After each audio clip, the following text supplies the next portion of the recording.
Ыйык жума күнүңүздөр куттуу болсун. Кудай Таалам ушул куттуу дуалар кабыл боло турган күндө сиздерди үй бүлөңүздөр менен эки дүйнөдө бактылуу кылсын. Алдарыңыздарга койгон бардык жакшы ой, максат тилектериңиздерге жеткирсин. Сиздердин дагы урпагыңыздардан Кудай Таалам өзү кулум деген, пайгамбарыбыз үммөтүм деген, Куранды жаттаган, пайгамбарыбыздын сүннөтү менен жашаган чыган жигиттердин, кыздардын чыгышын Кудай Таалам насип этсин. Урматтуу агайнелер, бүгүнгү бизге муфтият тараптан берилген тема бул пайгамбарыбыз саллаллаху алейхи ва салламдын көркөм, чырайлуу кул мүнөзү тууралуу.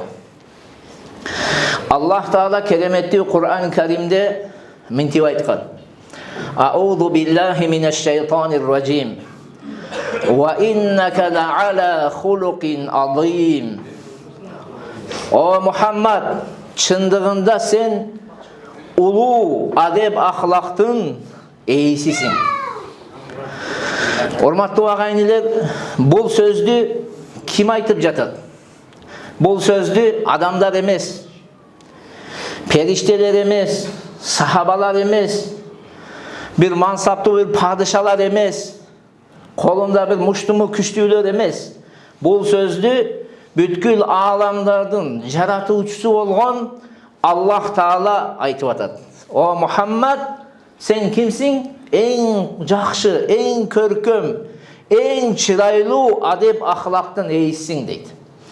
Аллах Таала, урматтуу агайнелер, эч качан жөндөн жөн татыктуу болбогон бир адамды, татыктуу болбогон бир нерсени мактабайт. Аны эч качан даңазалабайт. Ким татыктуу болсо, Кудай Таала ошону гана эмне кылат? Мактайт. Мына ушул жерде пайгамбарыбыз саллаллаху алейхи ва салламды мактап атат. Пайгамбарыбыз саллаллаху алейхи ва саллам ким эле? Ал билесиздер, жетим болуп чоңойгон, бирок бүткүл адамзатка мейрим болгон инсан, мейрим катарында жөнөтүлгөн инсан. Ал өзү кыйналса да башкалардын кайгысын ойлонгон инсан болгон. Өзү кыйналып жашаса дагы, түйшүккө баткан болсо дагы, башына таш жаап турса дагы, башкалардын кайгысын ойлогон адам болгон. Пайгамбарыбыз саллаллаху алейхи ва саллам ага ким жамандык кылган болсо, ага жакшылык каалаган инсан. Бизде бар го кыргызда. Таш менен урганды аш менен ур деген дана пайгамбарыбыз болгон. Пайгамбарыбыз ошондой жашаган. Пайгамбарыбыз саллаллаху алейхи ва саллам бийликке жеткенде бүт арабтар баш ийип, иман келтирип, пайгамбар жетекчи болгон кезде дагы анын адамгерчилиги өзгөрбөй, мурун кандай кичикпейил болсо, кандай сылык болсо, жумшак болсо, дал ошол бойдон калган. Пикке жеткен кезде дагы текебирленген эмес. Байлык аны өзгөртө алган эмес. Жеңиштер эчтеке аны эмне кыла албады, өзгөртө албады. Пайгамбарыбыз саллаллаху алейхи ва саллам ушундай бир көркөм улуу кулук мүнөзүнүн ээси болгон. Пайгамбарыбыз саллаллаху алейхи ва саллам ким десе, бул дүйнөнү изгилик менен, фазилет менен, жакшылык менен толтурган адам. Пайгамбарыбыз саллаллаху алейхи ва саллам жердин бардык бурчуна, жер бетинин бардык жерине динди эмне кылган, хидаятты, туура жолду көчүрүп жеткирген бир адам. Пайгамбарыбыз саллаллаху алейхи ва саллам ушунчалык кичинекей, жөнөкөй, ушундай сылык адам болгон, ушунчалык динге кичинекей кезинен берилген болгон, жаш кезинде. Кичинекей, жаш балдар ойноп жүрөт го көчөдө. Ойноп жүргөн кезде адамдар анын достору келиңиз, чогуу ойнойлу десе, пайгамбарыбыз саллаллаху алейхи ва саллам ана лам ухлак ли хаза, мен бул ойноо үчүн жаратылган эмесмин деп айткан адам. Карасаңыз, жаш жигит, кичинекей, мен ал эмесмин, андай киши эмесмин.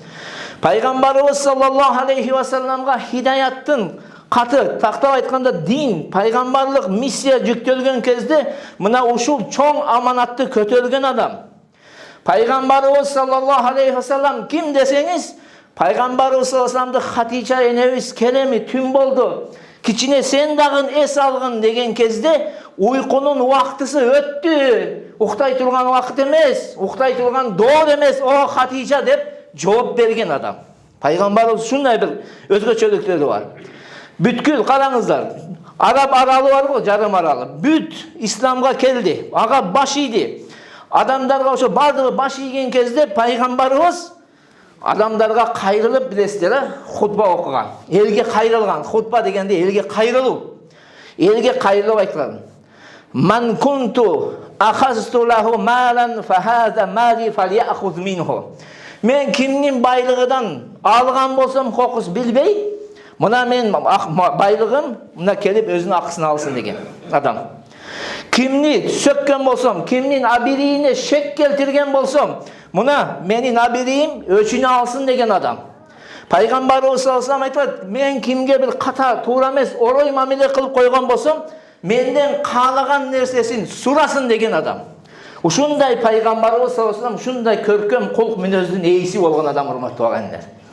Пайгамбарыбызды сыпаттаганда бизге окшогондордун тил чеберчилиги жетпей калат. Кызыл тилдигибиз жетпей калат. Себеби пайгамбарды сыпаттап биз жеткире албайбыз, урматтуу агайлар. Анын көркөм жашоону окуган адамдар жакшы түшүнөт. Ошон үчүн Аллах Таала кереметтүү Кур'ан-ы Каримде эмне деп айтып атат? Ва иннака ла ала хулуқин азим. О Мухаммад, сен эң чырайлуу, эң көркөм кулк мүнөздүн ээсиң дейт.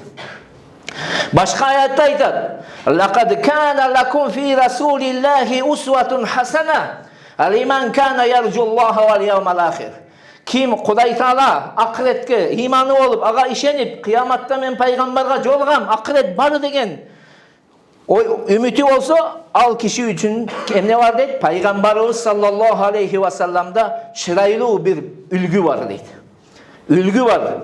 Сиз ал үлгү менен жашашыңыз керек. Ошон үчүн пайгамбарыбыз саллаллаху алейхи ва саллам, урматтуу агайлар, биз үчүн намазда эле эмес, орозо тутууда эмес, ажылык тутууда кылууда эле эмес, зекет берүүдө эле эмес, жашообуздун бардык тармагында бизге үлгү болуш керек. Бардык тармагында. Бүгүн адамдар бар арабызда. Мен пайгамбардын сүннөтү менен гана намаз окуйм. Барбы ошондой? Бар. Бирок пайгамбардын чынчылдыгы кайда калды?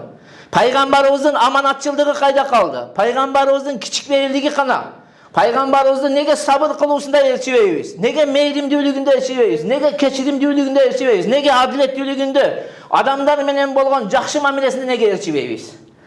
Биздин бардык жашообуздун бардык тармагына пайгамбардын жашоосу сиңиш керек, урматтуу агайлар.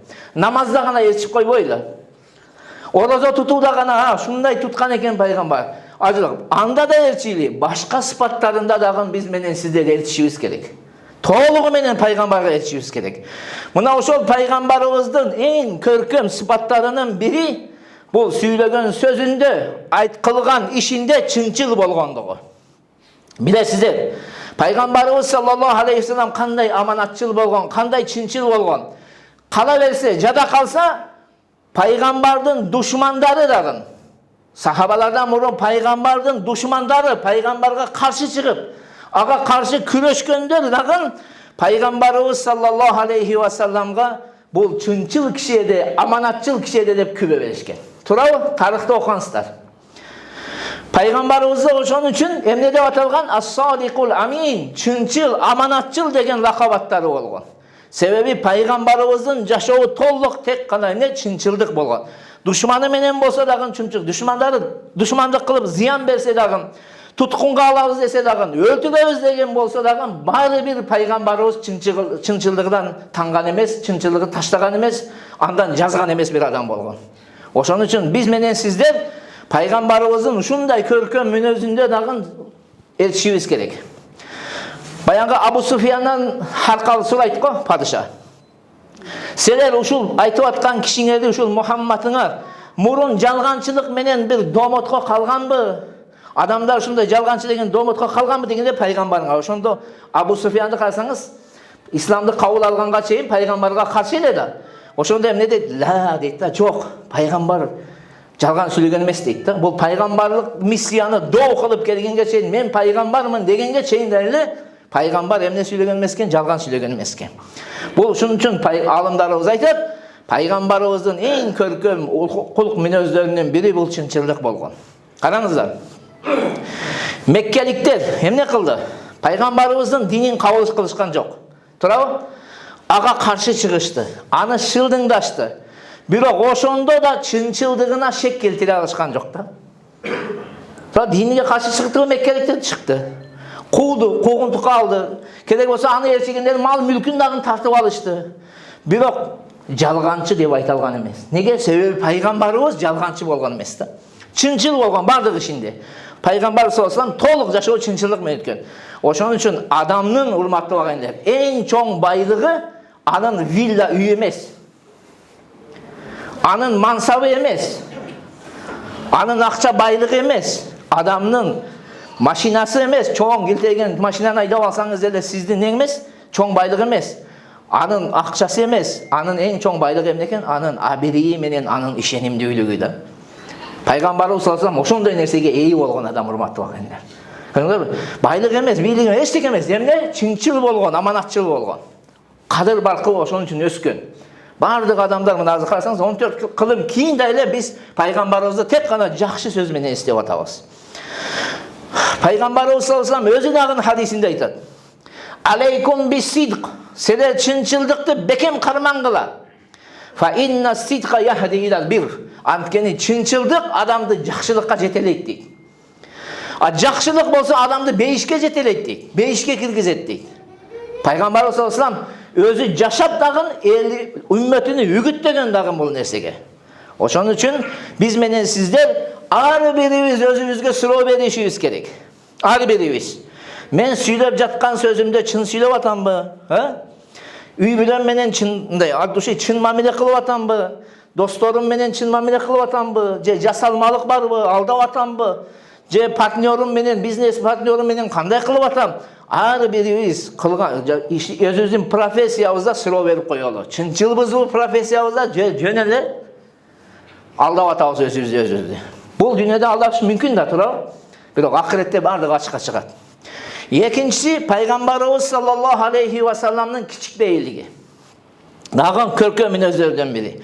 Пайгамбарыбыз саллаллаху алейхи вассалам адам атанын балдарынын төрөсү эле. Эң кадыр барктуу эле.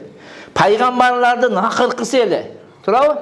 Кудай Тааланын жанында жогорку деңгээлдеги мартабага ээ болгон адам. Бирок ошого карабастан Пайгамбарыбыз саллаллаху алейхи вассалам өтө кичикпейил болгон. Кала берсе, хадистерде келет, азыр төмөндө окуйбуз. Пайгамбарыбыз саллаллаху алейхи вассалам өзүнүн бут кийимин жыртылса өзү тигип, кийими жыртылып калса өзү жамачылап, үйүнү шыпырып, коюну эчкисини сабып, конок келсе конокко өзү тамакташып, жүннөн болгон кийимди кийип, жүгөрүнү арпанын нанынан жеп, адамдарды өттө катуу сыйлаган, кедейге дагы, алсызга дагы текебирленбеген бир адам эле. Шунчалык пайгамбарыбыздын көркөм сыпаттары бар эле. Пайгамбарыбыз саллаллаху алейхи вассалам ошон үчүн айтат: "Ма тавада ахадун лиллах илля рафаахуллах." Кимде ким дейт? Кимде ким? Кудай Таала үчүн кичикпейлик кылса бир адамга, Кудай Тааланын разычылыгы үчүн кичикпейлик кылса бир адамга, Аллах Тааланын кадырын көтөрөт деген. Аны мартабалуу кылгат, даражасын көтөрөт деген. Ошон үчүн мансабыбыз, урматтуу агайлар, бизди текебирлигиге себеп болбош керек. Байлыгыбыз себеп болбош керек. Акчабыз, күчүбүз, башкасы эч качан себеп болбосун. Байлыгыңыз дагы, мансабыңыз дагы убактынча нерсе. Аллах түбөлүк зат. Болду. Башка жок. Дүйнөдөгү бардык нерсе колубуздан кетет.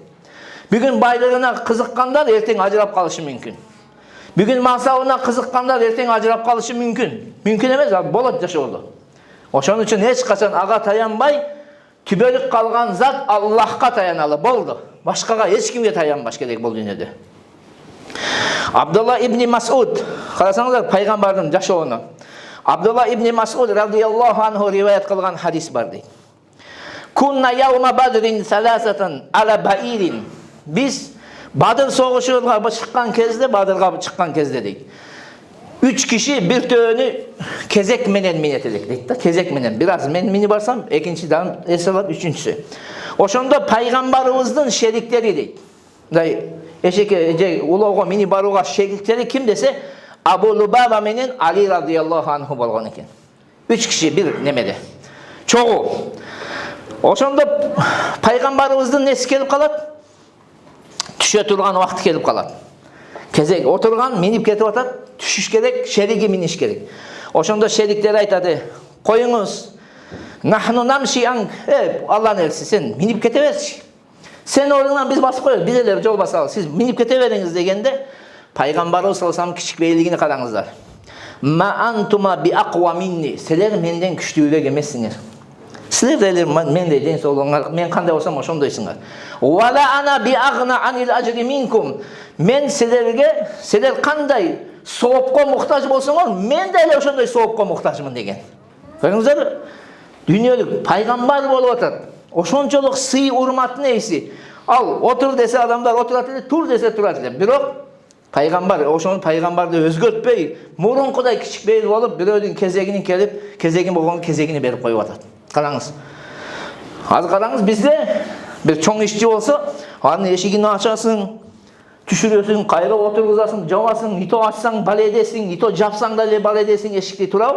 Birok peygamber Kuday Taala'nın en süyüktü adamı jaşоо özgörбөдü. Murunkuday jaşap atatdı. Bul oşon üчүn peygamberдің көркөм jaşoolorунун biri emnede eken, urmаттуу bagендар? Kiçik beylik. Kiçik beylikten taң başыбыз керек. Peygamberimizin dağın sıfatlarının biri. Bu sabırlılık ele. Peygamberimiz öte sabırlı kişi olgun. Peygamberimizin başına kanday abal kelbesin sabır menen kabul algan. Peygamberimizin bilesizler. Abu Talib öldü. Baykesi Abu Talib dünya saldı. Ömür joldoşu Hatice enemiz öldü. Mekke'de kança müşrikler rıza verdi. Turav kala verse kuup çıkarıştı özünün mülkünün. Mындайча айтканда азыркы биздин термин менен айтканда сүргүнгө айдап ийди. Туурабы? Эми ал дини терминде хижрат кылды дейбиз, бирок мушриктер муну кууп чыкты да. Тоифте барганда ыза беришти. Эң жакшы көргөн, колдоп, коштоп жүргөн байкеси Хамза радıyallahu анху Ухуд согушунда эмне болду? Шейит болду. Туурабы? Балдары дүйнө салды. Ömür жолдошу болгон Айша энебизге жалажа болду. Peygamberimiz sallallahu aleyhi ve sellem'de akın, köz açık, sıykırçı, cindi, jalgançı dep jalalar jabırdı. Birok oşolordun bardığını emne kıldı? Sabır kıldı. Bardığına çıdadı. Bardığına çıdadı. Hazır bizge uşunday nerseni birov aytsa kançalık dengede çıday alabız. Turab sizdi narovunun mesli, jap jakşınakay adamsız keldi da sen aferitsin dedi de. Turup ele muştaşıp ketişimiz mümkün. Birok Peygamberimiz sallallahu aleyhi ve sellem emne dedi? Çıdap koydu şunun bardığına. Sabır degeni urmatlı bagani. Kebir adamlar tuğra emes düşünet da. Sabır degen söz bu kapalanba degen söz emez. O adam kapa olur, kaygırat kiçine. Birok sabır degen söz emne dese sizge oşonçoluk kıyınçılık kelip atsa dagın Kudayga toң moyunduk kılbay, oşo sabırdın alamına, azabına çıdap koyup, çın jolda bekem bolуду sabır dep koyot. Sebebi sabır kıla albagan adam, emne kılar? Daroo эмоцияга алдырат дагы, şariatка каршы iş kılıp koyot da. Mına oşo sabırды jogottu. Çıdamдуулукту jogottu. Sabırdı adam kim eken? Hakikatka bekem turat. Kudayga toң moyunduk kılbay. Mına oşo sabır. Urmatlı bagан. Peygamberimiz sallallahu aleyhi ve sellem uşul joludan emne kılbady? Taңбады. Şunçalık başına kıyınçılık kelse dağın kadimkidey yaşadı. Hazır bizde keçineke aytam o, keçineke bir ziyan berip koya turgan bolsa kança açuubuz kelet da, kança açuubuz kelet. Dağın Peygamberimizin sıfatlarından biri öte meylimdүү ele. Sebebi Kuday Taala'nın özü Kur'an'da buğa kübölük berip atat. وَمَا أَرْسَلْنَاكَ إِلَّا رَحْمَةً لِلْعَالَمِينَ. O Muhammed biz seni bütkül alamga rahmat kılıp jönöttük deydi. Şu yerde karasanız bütkül alamdagılarga bu Peygamberimizin meylimdүүлүгү rahmat bolusu sahabalarga gana teşesi yok. Bu kiçik adamlardı dagın, jaşı ulumuğun dagın, kedeydi dagın, baydı dagın, Жақын туғандағын, алыс кишилердагын кала берсе, жануарларды дагы камтыган бир мейримдүүлүк урматтуу агайындар. Жануарлар, айванатты дагы камтыган бир мейрим болгон, пайгамбардын мейрими. Бүткүл ааламга мейрим болуп кеткен. Ошон үчүн пайгамбар айтат: "Ман ла ярхам ла юрхам" деген да. Ким мейримге бөлөбөсө, мейримге бөлөнбөйт. То есть, ким мейрим кылбаса, ага мейрим кылынбайт дейт да. Siz meyriming жокпу? Таш боорсузбу? Зыяндуусузбу? Сизге дагы акыретте не жок? Мейрим жок. Сиздин кылган ишиңизге жараша сизге мамиле болот. Бул пайгамбарыбыз саллаллаху алейхи вассаламдын хадиси, Бухари менен Муслим риваят кылган хадис. Пайгамбарыбыз саллаллаху алейхи вассаламдын мейримдүүлүгүнү карасаңыз, намазды окуп аткан кезде жаш бала ыйлай турган болсо, ошого ичи ачышып, эмне кылат дейт? Намазыны кыскараак окуп коет эле. Шунчалык көңүл бурат эле. Пайгамбарыбыз саллаллаху алейхи вассалам өзүнүн неберелери Хасан менен Хусайнды көрүп алып, көтөрүп алып өбөт эле. Турабы? Бирок бир сахабаны көрүп калат го, баласыга өппөй неме айтканда. Кудай Таала сенин жүрөгүңдөн ушундай мейримди алып койгон болсо, мен эмне кыла аладым деген сөздү айткан да ошондо. Көрдүңүзбү? Ушунчалык мейримдүү эле. Тоиф элинде болгон окуясыны бардык билебиз. Пайгамбарыбыз Тоиф тарапка дават кылайын деп барды. Исламга чакырайын деп барганда, алар Тоиф эли кабыл кылбады пайгамбарды. Турабы? Тескерисинче ыза берип, шылдыңдап, акылсыздарыны пайгамбарга каршы үгүттөп, пайгамбарды не кылып кууп чыгышты. Ошол жерде тоолорду көзөмөлдөгөн, тоолорду башкарып турган периштени Аллах Таала жөнөтөт да. Сен пайгамбарга бар, ошонун өкүмүнүн астында бол. Эгерде макул болсо, жанагы эки тоолду не кылып кой, жанагы элдин үстүнө бириктирип жабып кой дейт. Табакты жабып, көмкөрүп жабып койгондо аларды талкалап жок кыл деген. Ошого даяр болуп келет периште. Периште ушул сөздү айткан кезде, карасаңыз, пайгамбарыбыз өч албады. Алар кыйрашына дуа кылбады. Пайгамбарыбыз саллаллаху алейхи вассалам тескерисинче периштеге эмне дейт? Бал аржу ай юхриджаллаху мин аслабихим ма я'будуллаха вахда. Балким дейт, мен үмүт кылам дейт да, балким Кудай Таала ушул адамдардын урпагынан жалгыз Кудай Таалага сыйынган адамдарды чыгарат деп. Шундай жакшы бир тилек кылып койду, урматтуу агайындар. Көрдүңүзбү? Мейримди караңыз. Шунча сабалып атса, ыза берип атса, шылдыңдалып атса дагы, бул киши мейрим кылып коюп атат да. Балким ушулардын урпагынан не? Жакшы адамдар чыгып калат деп бар го. Жакшы адамдар чыгат деп. Жана пайгамбарыбыз саллаллаху алейхи вассаламдын ошол көркөм, сулуу, чырайлуу кулк мүнөздөрдүн бири бул анын кечиримдүүлүгү. Өтө кечиримдүү эле. Бардыгыбызга маалым болгондой, ислам дини, урматтуу агайындар, адам баласына, бардык адамдарга, досуңузга дагы, душманыңызга дагы жакшылык кылууга чакырат. Жакшылык каалайт ислам дини. Пайгамбарыбыз саллаллаху алейхи вассаламга Ухуд согушунда билесиңер, өтө катуу ызалар берилди. Турабы? Хамза радыйаллаху анху өлдү. Канчадаган мусулмандар өлдү. Анан сахабалар келип пайгамбарга сунуштайт да. О Алланын элчиси, сен дуа кылгын, пайгамбарлардын дуасын билесиздер. Дуа кылды, кабыл болот. Тилеги кайтарылбайт. Дуа алакан жайып дуа кылар менен жок болот адам. Шунчалык аларга Кудай Таала дуасын кабыл кыла турган неме берилген да аларга. Сахабалар келип атат, Алланын элчиси, бир дуа кылчы, ушулар жок болсун дейт да. Ушуларды Кудай Таала талкалап да окусун дейт. Дегенде пайгамбарыбыз саллаллаху алейхи вассалам ошондой эмне деген? Инни лам убас лаанан валакин буисту даиян ва рахма. Мен каргыш айтуу үчүн пайгамбар болуп жөнөтүлгөн эмесмин. Тескерисинче мен адамдарды жакшылыкка чакыруу үчүн жана адамдарга мейрим үчүн жөнөтүлгөнмүн, мейримге бөлөө үчүн деген сөздү айткан пайгамбар. Караңыздар, урматтуу агайындар. Тиши сынып атат, тиши канап атат, жакындары өлүп атат. Турабы? Элестетип көрсөңүз азыр, сиз, биз мына жерде отургандар өзүбүздү пайгамбардын ордуна бир коюп көрөлү. Бир коюп көрүңүзчү, кечире аласызбы? Тишиңизди уруп сындырды, жакындарыңызды өлтүрдү. Кечире аласызбы? Өтө кыйын да бай. Бирок пайгамбарыбыз ошонун бардыгын көтөрүп, чыдап, кечирип койду. Пайгамбарыбыз саллаллаху алейхи вассалам билесиздер, Меккеден качып чыккан адам. Бирок бир нече жыл өттү арада. Туурабы? Меккеден куылгандан кийин. Канча жыл өткөндөн кийин Меккенин фатхы болду, Меккенин жеңиши болду. Пайгамбарыбыз кирди. Ошол шаардын ичинде кимдер жашап атат? Пайгамбарды кууп чыккандар, пайгамбарды кордогондор, пайгамбарды өлтүрүүгө аракет кылгандар, туурабы? Пайгамбардын жана анын жакындарынын мал мүлкүн тоноп алгандар. Пайгамбар жеңиш менен кирген кезде жанагылардын баары коркту да. Эми бул пайгамбар азыр кирип, өчүнө алып бизди талкалайт деди да, бизди жок кылат. Шундай коркушту. Пайгамбар не кылды? Өч алдыбы? Жок. Пайгамбар кирип келип, жеңип кирип өч алган жок.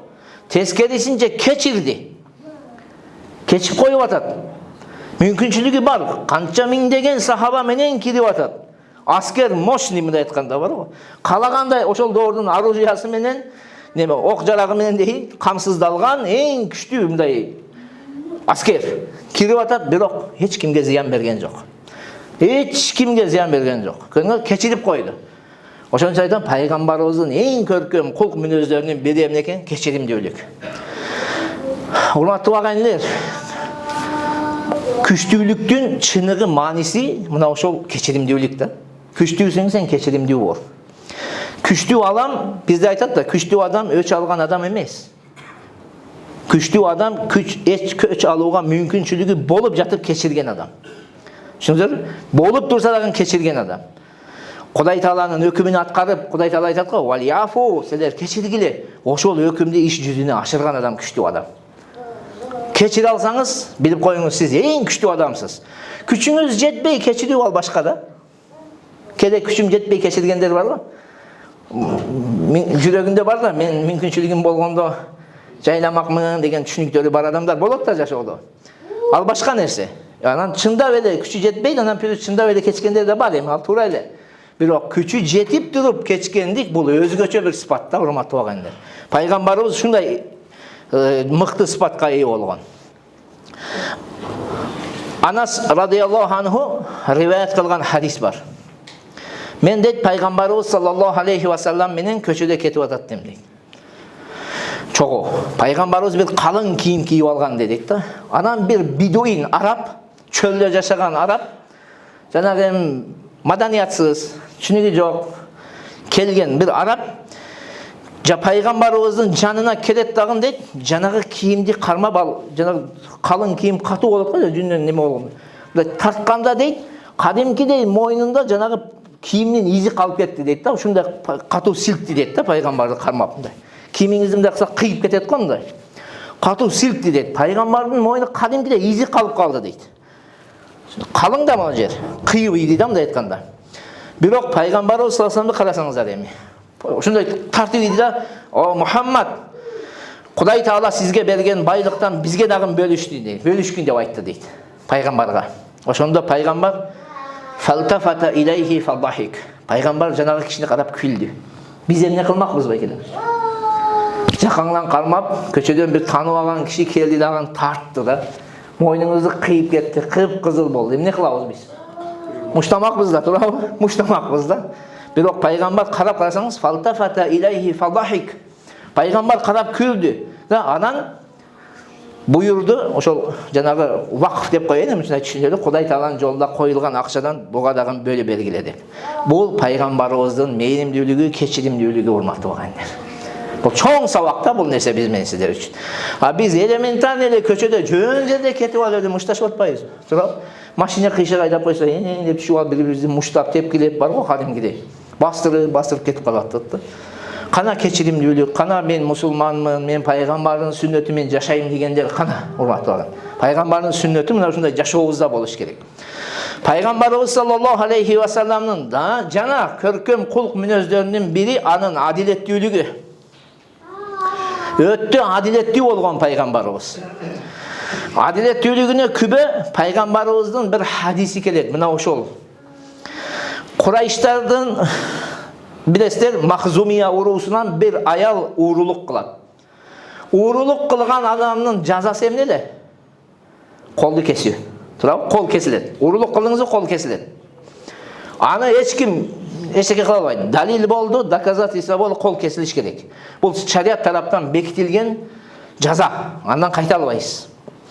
Анан жанагы уруудун адамдары өзүнчө кеңешет, эми кантип бир ортого түшүп пайгамбардан ушуну тосуп калабыз. Бизде бар го жалган адвокаттар бар го, виноват адамды не виноват кылып чыгарат. Ошондой бололу деп атат да. Түшүнүңүзбү? Жалган, чындап күнөөкөр адамды күнөөкөр эмес деп чыгарып коесуз го. Бул шариатта өтө чоң күнөө, урматтуу агайлар. Эми ошол жерде дагы карасаңыз, пайгамбарыбыз саллаллаху алейхи ва салламга кимди ортого салабыз? Эмне кылсын? Жанагы аялды колунун кесилишинен сактап калсын. Кимди адвокат кылабыз дегенде, бул нерсеге бир адам гана, пайгамбар жакшы көргөн бир адам бар, анын аты Усама бин Зайд, ошол кишини ортого салабыз дейт да. Деп анан ал киши келет. Ал кишини жөнөтүшөт, делегат кылып мындай айтканда. Ал пайгамбарга келип ушул теманы айтып берет. Эми тиги аял урдаптыр, эми ошону кечирип коюңуз, жазасы тургузулбасын дегенде, пайгамбарыбыз саллаллаху алейхи ва саллям айтат: Аллах Таала белгилеген жазага сен ортомчу болосуңбу дейт да. Буну Аллах Таала белгилеген, буга ортомчулук не? Болбойт. Буга эч качан андай чечим чыгарбайт. Буну тургузуш керек, буну аткарасың, мында назат жок дейт. Бул өкүм, буну сен аткарышың керек. Деп анан адамдарга турат дагы эл чогулганда элге кайрылат. Минтип кайрылат. Иннама ахлакалладина qaблакум аннахум кану иза сарака фихимуш шарифу таракуху ва иза сарака фихимуд даифу акаму алейхил хад. Силерден мурунку үммөттөрдүн кыйраганынын себеби дейт. Алардын арасында кадыр барктуулары, авторитеттери, муштуму күчтүүлөрү уурдаган кезде жаза тургузулбай калып кете берет эле дейт.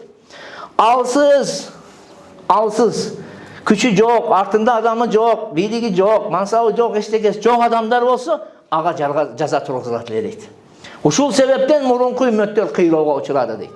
Ушул себептен дейт. Ошол жерде пайгамбар сөзүнү улантып айтат. Ва аймуллах, Аллага ант дейт. Лау анна Фатимата бинта Мухаммадин саракад лакатаату ядаха. Аллага ант, эгерде менин Мухаммаддын кызы Фатима уурулук кылганда мен анын колуну кесмекмин дейт. Бул пайгамбардын адилеттүүлүгү, урматтуу агайлар. Ошон үчүн эч ким пайгамбарга шек санай алган эмес да. Сомнение кармай алган эмес. Себеби диндеги бар нерсени кандай болсо ошондой жашаган пайгамбар болгон, урматтуу агайлар. Көрдүңүзбү? Ошол адилеттүүлүк бул өтө маанилүү нерсе. Баянгы перс тилинде ыр бар. Перс тилинде ыр келет. Падыша эгер, мен перс тилинде айтпай эле коеюн, падыша эгер адилеттүү болсо өзүнгө дөсөт. Падыша эгер адилетсиз болсо мүлкү бузулат деген сөз бар. Бул мен сөзүм эмес, бул акындын сөзү. Чоң акындын сөзү. Ошон үчүн мүлктүн узак мөөнөткө созулушунун себеби бул адилеттүүлүк. Адилеттүүлүк өтө чоң рол ойнойт. Пайгамбарыбыз саллаллаху алейхи ва салламдын жана жакшы кулк мүнөздөрүнүн бири бул тилди сактагандык, бирөөгө ыза берүүдөн алыс болгондук, бирөөдү сөкпөгөндүгү, тилдебегендиги. Пайгамбарыбыз саллаллаху алейхи ва саллам Анас радиаллаху анху мынтип айтат: Лам якун Расулуллахи саллаллаху алейхи ва саллама фахишан ва ла ла'анан ва ла саббаба. Пайгамбарыбыз дейт, уят жаман сөздөрдү оозуна албайт эле дейт. Каргыш айтпайт эле, сөгүнбөйт эле дейт. Пайгамбардын эң көркөм мүнөздөрүнүн бири ушул. Билесиздер, пайгамбарыбыздын доорунда күндөрдүн биринде bir еврей келет дагы. Еврей келип, пайгамбар саллаллаху алейхи ва саллям бар, Айша энебиз бар. Ошол жерде еврей кайрылып пайгамбарга мынтип кайрылат: Ассаламу алейкум дейт да, өлүм силерге дейт. Ылы тамгасын айтпайт. Ассаламу десе тынчтык болот эле. Бирок ассаламу алейкум дейт. Дегенде Айша энебиз муну угат дагы, ва алейкумуссаму ва ла'на дейт. Силерге өлүм болсун жана силерге каргыш болсун деген сөздү айтат Айша энебиз. Ошондо пайгамбарыбыз саллаллаху алейхи ва саллям Айша энебиз, билесиздер, Айша энебизди кандай сыйлаган пайгамбарыбыз. Айша энебизге кайрылып айтат: Инналлаха ла юхиббул фахша ва ла тафаххуша, валакин кули ва алейкум. Аллах Таала дейт, жаман тил деген сөздү, ошондой атайын тил дегенди, же ошо дээринен ошондой бар болуп тил дегенди, же жок болуп тил дегенди жаман сөз айтууну Кудай Таала жактырбайт дейт. Бирок сен эгерде ушундай сага өлүм сага десе, ва алейкум деп кой дейт. Калган сөзүң не кылба? Улан караңыз, кандай сабак урматтуу агай. Өлүм карап атса дагы эмне кылып атат? Жакшы жооп берип коюп атат. Мындай орой сөз менен эмес, сылык сөз менен жооп берип коюп атат. Бул пайгамбарыбыз саллаллаху алейхи вассаламдын дагы бир эмнеси урматтуу агайындар колку менен. Эми айта турган сөзүбүз урматтуу байкелер.